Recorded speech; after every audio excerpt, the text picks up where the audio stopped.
Hi, my name is Ken Asterson. I wrote the microbiome prescription website, and I'm maintaining the data that keeps being fed into it, which keeps growing week by week. Every Saturday morning, I got more data to review and update in a database. Recently, I have had a variety of messages and emails dealing with PubMed, the condition modeling against the microbiome. I prefer to use the word conditional modeling rather than prediction because I'm not predicting whether or not you have it. I'm modeling basically the odds of you having it with what the odds actually mean being a little bit fuzzy. In fact, the whole process is fuzzy, which is why I want to walk through my logic and then how I get to it. If you go to the US National Library of Medicine, you'll find there's many millions of studies there.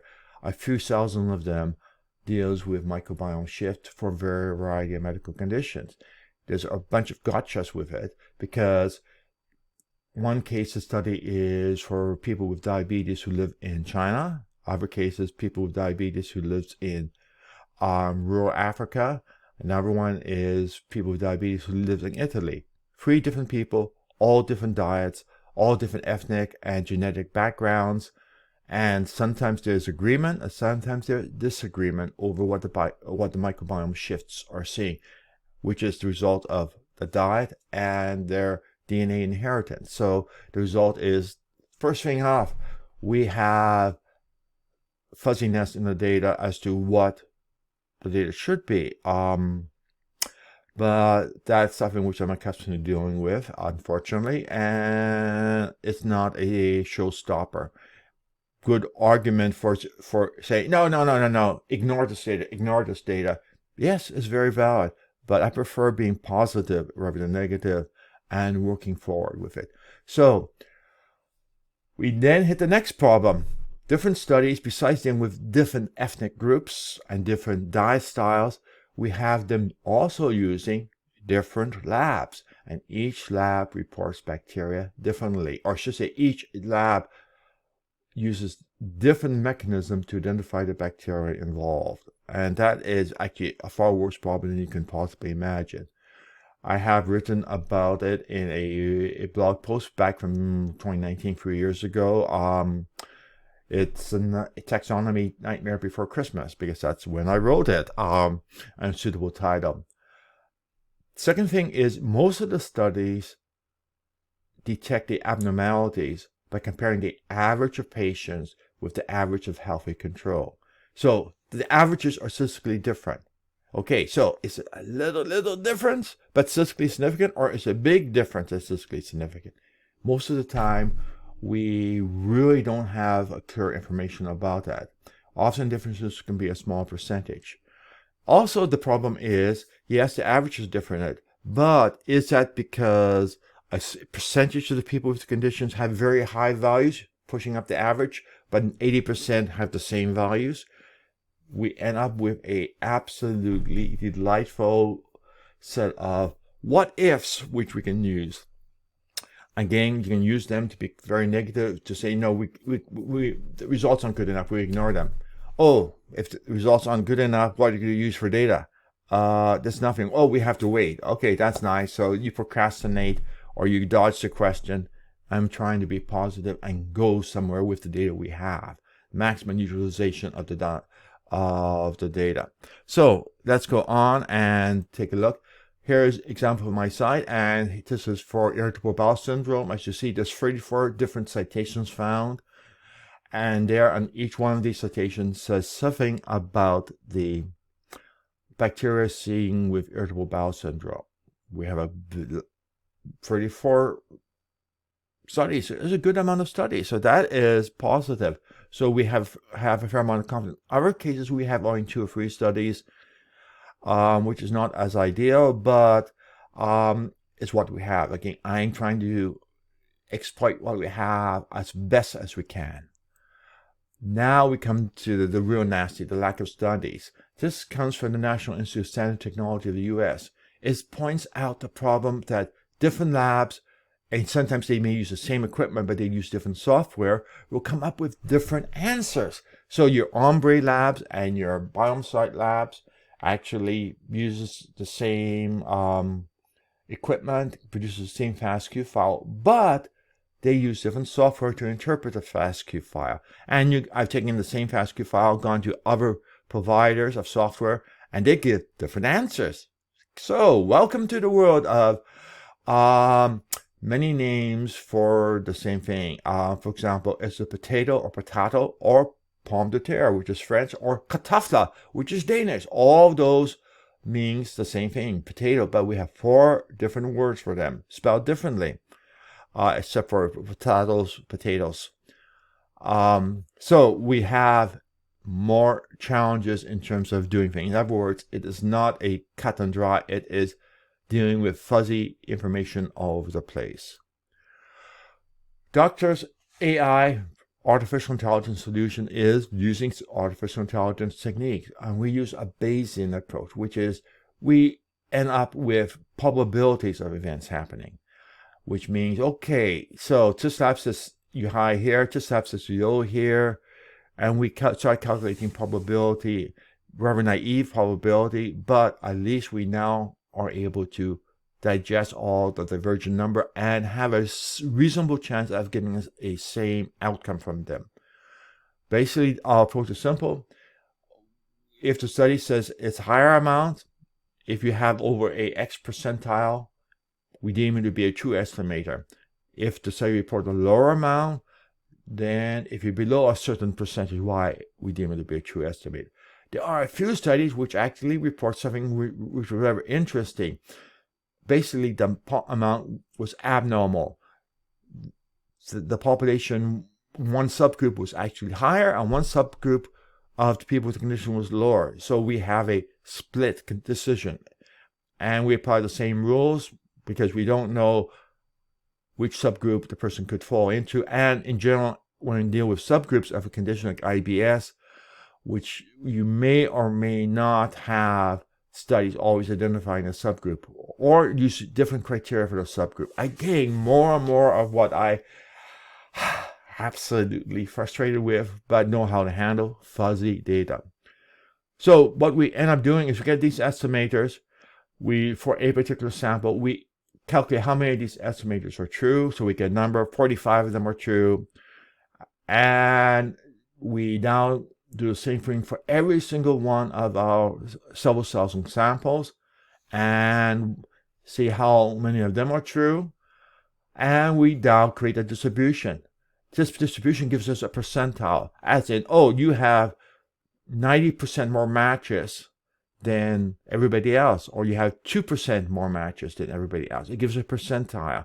A percentile actually allows us to work with fuzzy data far better than trying to do with absolute numbers. Oh, he has 5 matches, he has 7 matches. No, percentile gives a better population-based perspective things. Now, that gives a percentile, but what do we do with the percentile? Here's where the fun becomes, and we take it to the next. We look, compare the percentile against the prevalence of this condition.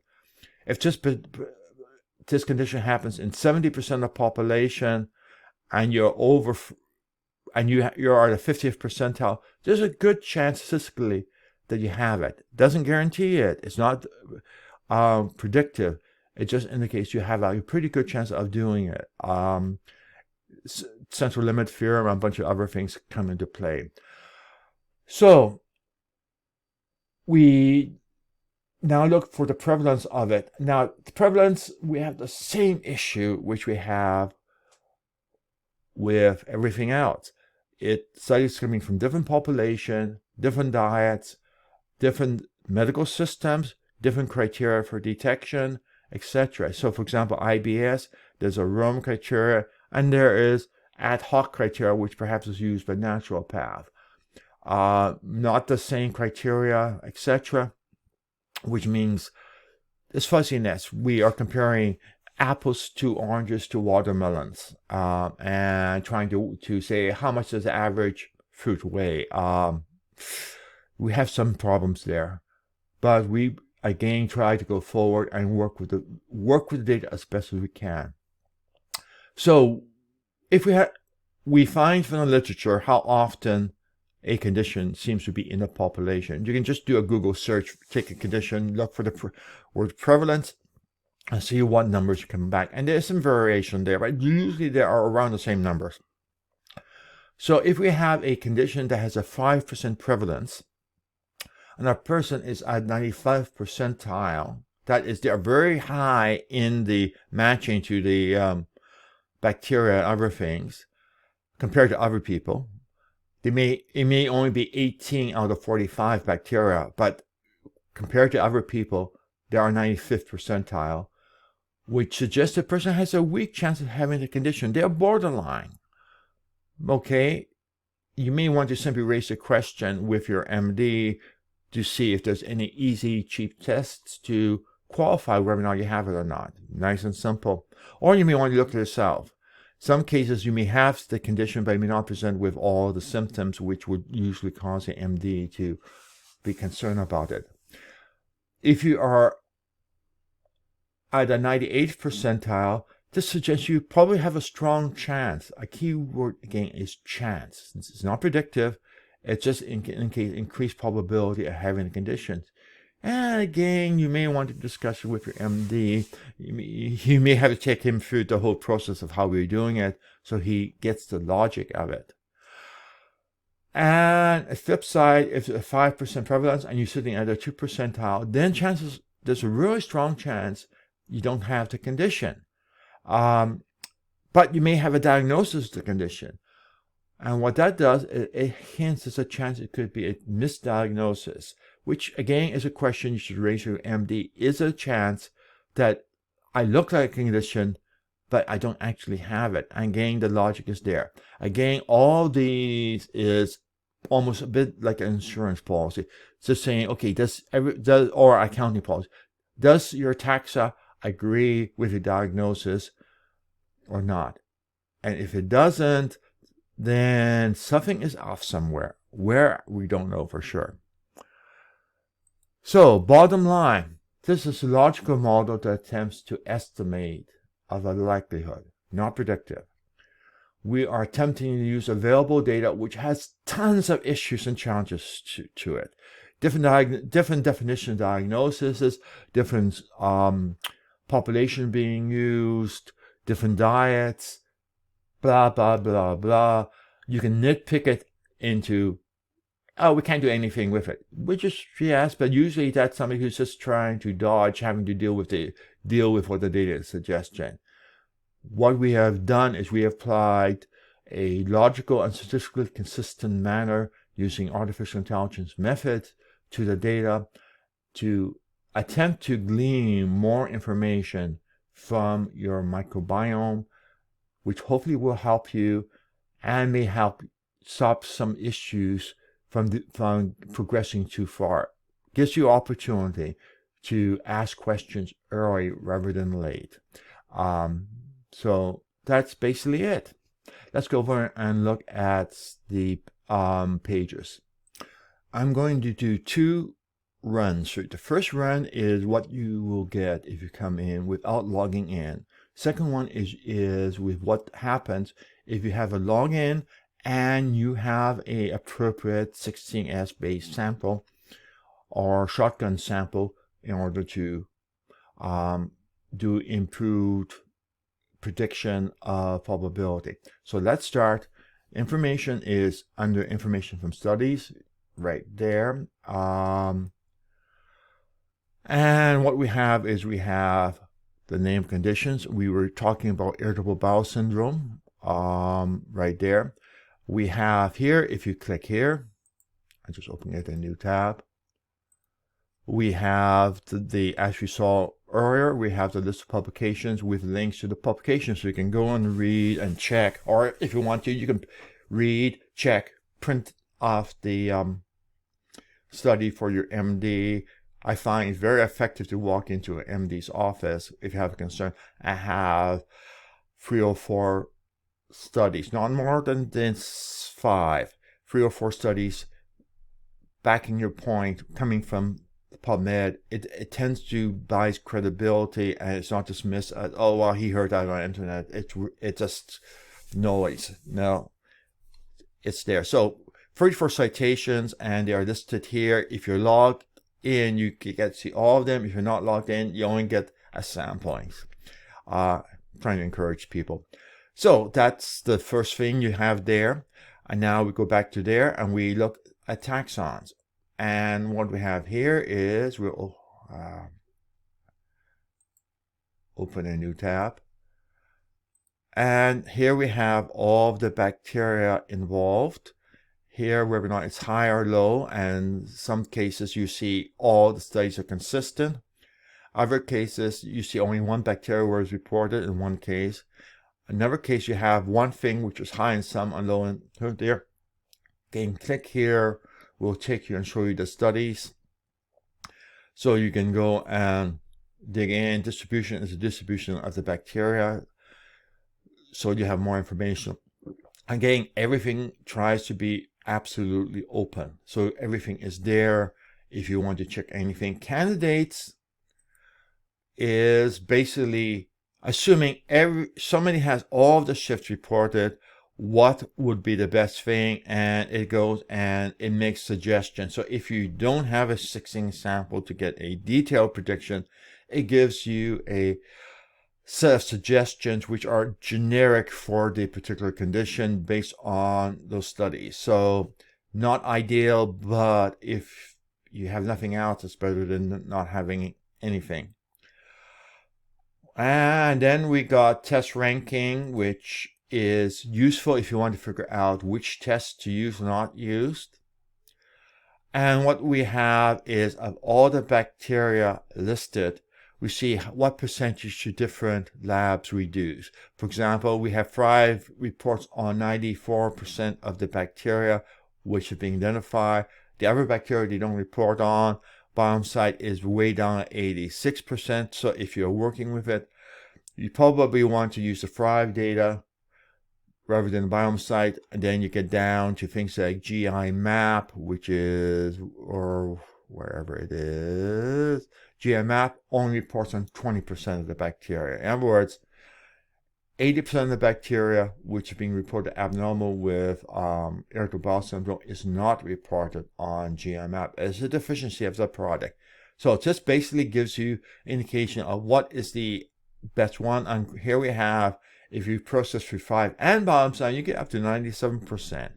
94% is decent, 97% is ideal there. So it just basically tells you what test or how good a test is for using with the PubMed clinical studies. Okay, next we have distribution. And we go over here and we have one more window. And here's the distribution showing how many there. The KM transform usually sometimes will show where things become particularly interesting or show unusual data patterns. But for just one, probably more importantly, is clicking on bacteria count. So you see how many matches you have. We see we have up to 40, the max is 49 matches. Here it indicates by different standards, KM high, which is what I tend to use, is at this point of time, if you have something like 32 matches or more, you're a good candidate. I'm not sure what the incidence of IBS in the population, I think it's probably somewhere around 20%, could be higher. But it just gives you the criteria for different ways just to say it's probable or it's not probable. And again, we have different ways of calculating the range. Average and median happens to be about the same, which means we probably have a bell curve. Median and average and 50th percentile, all of them should line up about 50 percentile if a bell curve, which means that the underlying data is likely a bell curve. Some cases it's far from a bell curve. This case it is there. And the last one is something I probably should revisit, is bacteria associated conditions. And this is something I did ages ago. I'm not sure if it's still accurate. Okay, basically it tries to identify other conditions which has similar type of bacterial shift. In other words, you have IBS, and guess what? There's a good chance you have insomnia. There's a good chance irritable, high blood pressure and other things will happen, or type 2 diabetes or epilepsy. These are basically trying to match up one set of bacteria to another one. How much overlap do we have? So it is neighboring or comorbid conditions. There's a chance based on the bacteria you may have. Again, it's very experimental. Use a grain of salt. Here we have from and two, we have 678 bacteria in one, and 62 in the other. 33 are matches, 53%. Where's the match here? So, there's a reasonable chance. So, again, it is information to make a decision. So, that's basically it for every single one. You can go through and you can take a look at the numbers. You get the data. You also get the literature. You get statistics about what the distribution looks like using the samples which are being uploaded, etc. So let's hop back to distribution, which is right here, because I want to show you a couple of things. Down below, we have, this is the sources from all.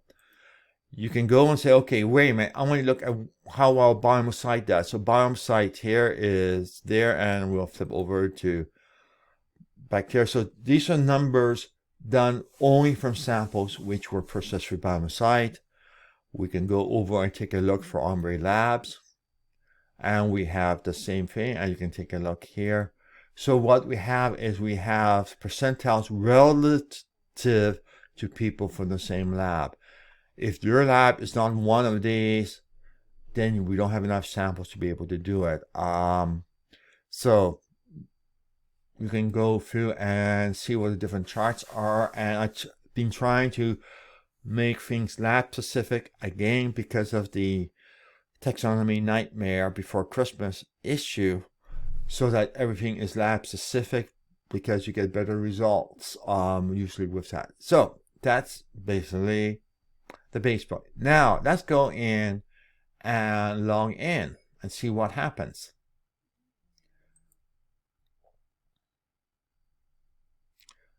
And I'm going to go to my profile. First thing I want to do is go down and let's pick a different sample, is look at a health analysis. Underneath health analysis, we have no potential one in there. Let's go and find somebody where we have this one. Okay. So what we have here is a list of medical conditions which you have you have significant probability or risk, either mild or major.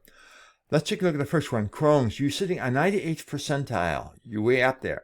But the prevalence in people is reported to only be 0.3%. So you are unlikely to have Crohn's disease, but you're not that far away from it in one sense. Another one, 97%, one could be concerned, but it only happens in a small percentage of the people. 0.008. You see, 97%, again, the prevalence in people is sufficiently low that these high percentiles are not a striking concern. Maybe a little bit of a concern because it indicates something is going wrong. Generalized anxiety order. Okay, 2.7, you're 99. This is probably more likely to be suffering. Do you suffer from, or you tend to be a bit of an anxious person? Okay, if so, then the reason for the anxiety could be microbiome done. Again, 99, not a whole bunch of these, although they are high, are not hives. There's a possibility. You may be close to having hives. It's possible, or you could be hives, develop hives under condition. You are close enough that there's a chance of it. Again, we go down. Long COVID, the percentile is 12% of the population. You may or may not have it. Long COVID and chronic fatigue syndrome tend to have similar profile there. So Alzheimer's disease, how's your memory? If you have memory issues, you may be heading towards a microbiome associated with Alzheimer's disease. Again, all of these are rough estimates. High blood size. Okay, 33% of the population, you're 95. There's a good chance you have it. If you do have it, guess what? Look at the microbiome as being a contributor for having it.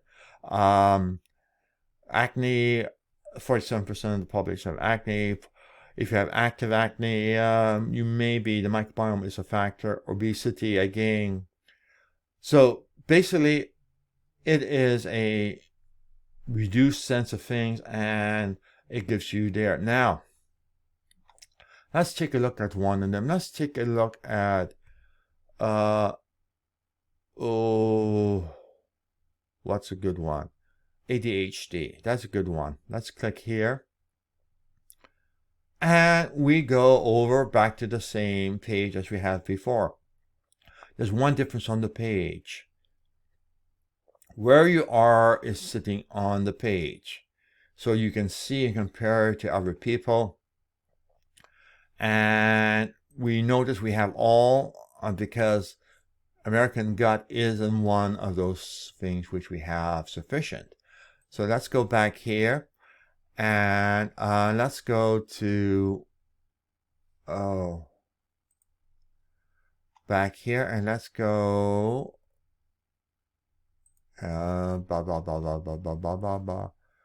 okay, wherever I am, excuse my wandering around. I have opened too many pages.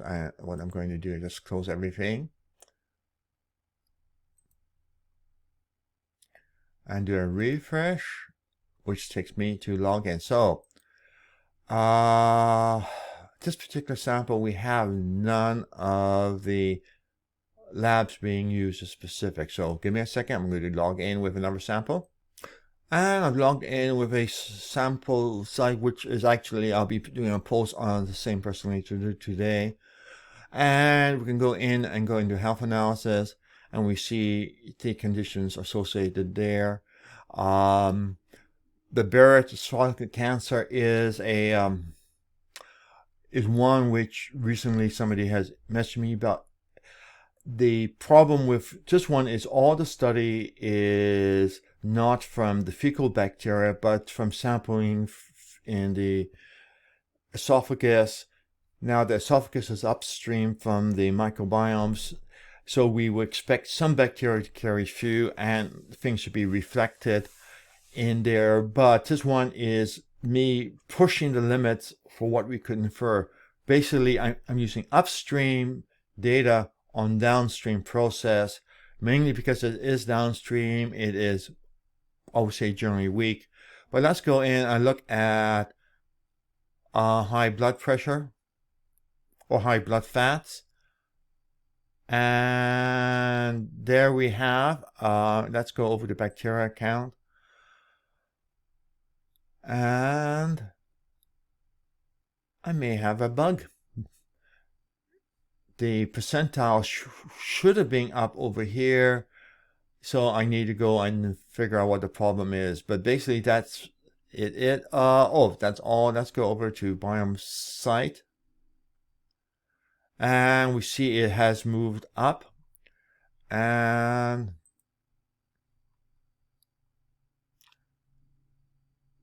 it's there. So again, this should be some over here, about somewhere about there. I need to go and find out what went wrong. I was monkeying around with the code this morning.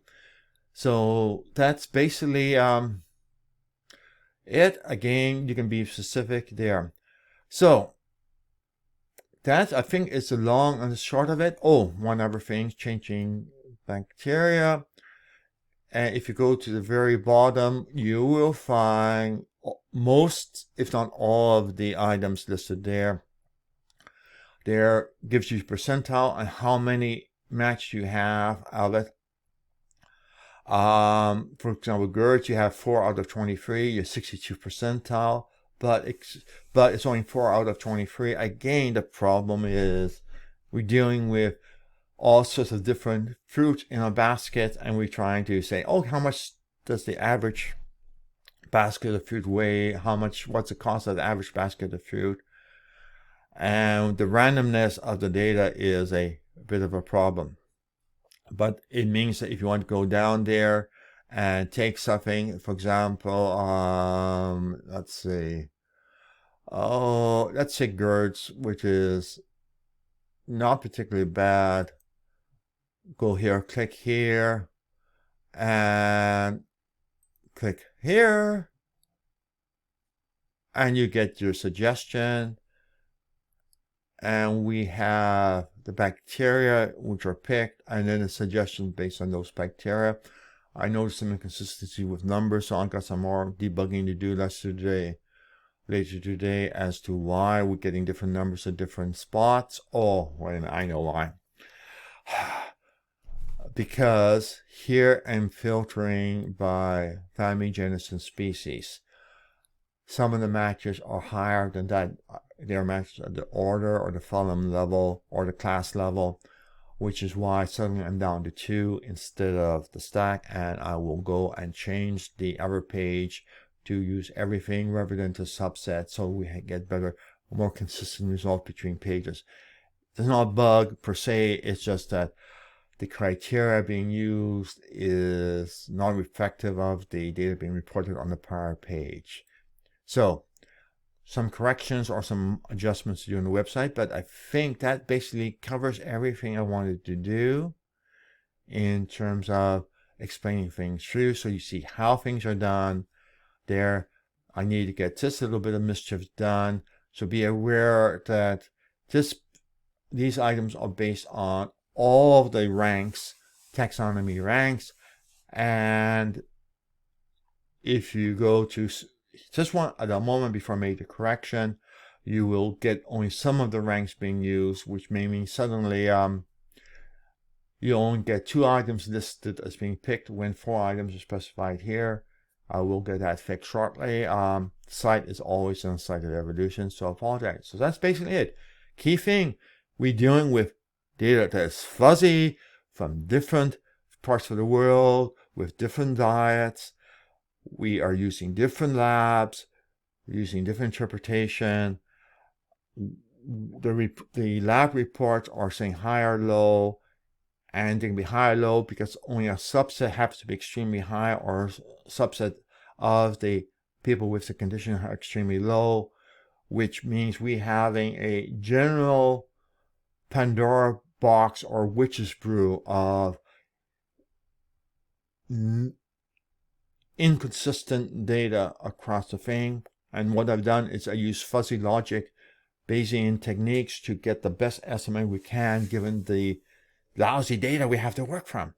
Unless somebody really wants to fund a rather expensive, massive study to get better data, that's probably all we can work with for the next 10, 20, 30 years. It just becomes problematic to pray for better data. Okay, that's it. You now understand what I'm doing, how I'm doing, and why I'm doing it. Take care.